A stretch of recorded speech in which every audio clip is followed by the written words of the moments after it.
রসমলাই রসমলাই, এনা কোথায় এনা?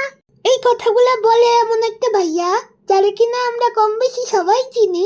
এই ভাইয়াটারে আজকে আমি কিছু কথা বলতে চাই।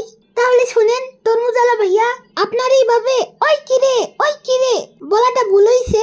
আপনি এটা কখন বলতে পারবেন জানেন? যখন আপনার থেকে কেউ টাকা ধার নিয়া আর আপনারে ফেরত দিবে না, তখন আপনি তারে ডাইকা বলতে পারেন, ওই কিরে আমার টাকা কবে দিবি?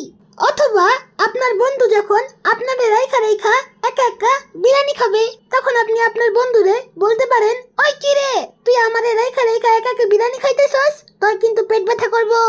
আপনার 2 নাম্বার ভুলটা হইতেছে, আপনি যারে মোটু ও টুকু মধু আর রসমলাই বলতেছেন, ওইটা আসলে মধু আর রসমলাই না, ওইটা আসলে তরমুজ। আর আপনার 3 নাম্বার ভুলটা হইতেছে, আপনি সবাইরে জিজ্ঞেস করতেছেন, এনা কোথায় এনা? আপনি এইভাবে রাস্তার মাঝখানে দাঁড়াইয়া সবাইরে যদি জিজ্ঞেস করেন এনা কোথায় এনা, তাহলে তো এনারে খুঁজে পাবেন না জীবনও। তাই আপনার উচিত এনার পরিচিত এমন কাউকে খুঁজে বের করে তারে জিজ্ঞেস করা, এনা কোথায় এনা? অথবা এনার ফোন নাম্বারটা জোগাড় করে এনারে জিজ্ঞেস করতে পারেন, এনা তুমি কোথায়? অতএব আমার মনে হয় এই ভুলগুলা শুধরাইলে আপনি আপনার এনারে ফিরে পাবেন।